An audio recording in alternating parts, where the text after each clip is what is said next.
Assalomu alaykum aziz do'stlar. Boriga shukr, yo'g'iga sabr, tuproq tagida shoxiga dobir.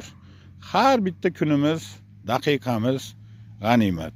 Shuning uchun bugunlik kunda bekor yurmasdan, g'iybatlardan saqlangan holda mana bunaqa 4 tasi bitta kitobni o'qib,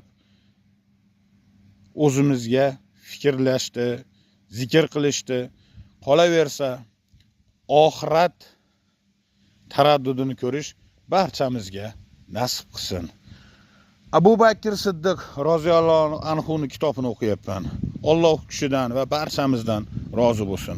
U kishining qilgan ishlari va Muhammad payg'ambarimizga ko'rsatgan xizmatlarini o'qib, o'zimga juda ham katta ibratli narsalar olyapman. Qaddingizdan qadringizni baland tuting. Siz ham vaqtingiz bo'lsa, mana shu kitoblardan olib o'qib ko'ring.